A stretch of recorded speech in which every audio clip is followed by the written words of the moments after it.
재물지혜 건강이 따라오는 마음수행. 안녕하세요. 오늘은 우리 삶과 가장 가까운 수행, 보시바라밀에 대해 이야기 나눠보고자 합니다. 불교에서 말하는 육바라밀, 즉 보살의 6가지 실천 덕목은 보시, 지계, 인욕, 정진, 선정, 반야로 이루어져 있습니다. 그중 가장 첫 번째의 보시가 자리한 이유는 수행의 출발점이 내 것을 내려놓는 것이기 때문입니다. 부처님께서는 항상 이렇게 말씀하셨습니다. 모든 공덕은 보시에서 시작된다. 사람들이 인생에서 가장 바라는 것은 무엇일까요? 재물, 지혜, 건강과 장수. 이 세 가지는 동서고금을 막론하고 누구에게나 중요한 가치입니다. 그런데 부처님께서는 이 세 가지 모두가 업의 결과, 즉 과보라고 하셨습니다. 이 과보를 얻기 위해서는 반드시 그에 맞는 인을 심어야 합니다. 즉, 복을 원한다면 복 짓는 행동을 먼저 해야 한다는 뜻입니다. 그렇다면 어떻게 복을 지을 수 있을까요? 그 실천이 바로 3가지 보시입니다. 첫 번째, 재보시, 재물을 나누는 보시. 이는 가장 흔하게 떠올리는 보시입니다. 금전이나 물품, 식사, 옷 등 내가 가진 것을 다른 존재와 나누는 행위입니다. 이 보시를 통해 생겨나는 과보는 재복입니다. 재물을 베풀면 재물이 돌아오고 따뜻한 밥 한 그릇을 나누면 나중에 배고플 일이 줄어드는 것이죠. 하지만 중요한 것은 주는 마음입니다. 억지로 주는 것, 불평하며 주는 것은 온전한 보시가 아닙니다.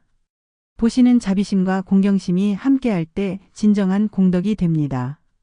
아침에 가족을 위해 밥을 짓는 것, 아이에게 간식을 챙겨주는 것, 거리의 노숙인에게 음식을 건네는 것. 이 모든 것이 재보시입니다. 두 번째, 법보시, 가르침을 나누는 보시. 불교에서 가장 큰 보시는 법보시라고도 합니다. 내가 알고 있는 올바른 지식, 수행의 방법, 삶을 바르게 살아가는 지혜를 다른 이와 나누는 것이 바로 법보시입니다. 불법을 전하는 스님들의 설법, 아이에게 한글을 가르치는 일, 어려운 이웃에게 생활 정보를 알려주는 것도 법보시가 될 수 있습니다. 법보시는 지혜를 자라게 합니다. 지혜는 그저 공부한다고 생기지 않습니다. 지혜는 나누고 실천할 때 꽃피우는 법입니다. 세 번째, 무예보시, 두려움을 없애는 보시. 무예보시는 중생의 공포를 없애는 보시입니다. 병든 이를 간호하거나 두려움에 떠는 이를 위로해 주는 것, 밤길에 친구를 데려다 주는 것 등 누군가의 마음에서 공포를 걷어내주는 행위는 모두 무예보시에 해당됩니다. 불살생을 실천하고 채식을 통해 다른 생명에게 공포를 주지 않는 것도 무예보시의 큰 실천 중 하나입니다. 무예보시는 건강과 장수의 과보로 돌아옵니다. 생각 하나가 수행이 됩니다. 보시는 결코 거창한 것이 아닙니다. 보시바라밀은 일상의 작은 순간들에서 실천될 수 있습니다. 내가 하는 밥상 차림, 아이의 숙제를 도와주는 일, 회사에서 동료에게 업무를 알려주는 것. 이 모든 것이 이타심에서 출발한다면 수행이 됩니다. 하지만 같은 행동이라도 불평이나 집착에서 비롯되면 오히려 업장을 짓는 행위가 될 수도 있습니다. 한 생각을 바꾸면 보살이 되고 한 생각에 미혹되면 범부가 된다.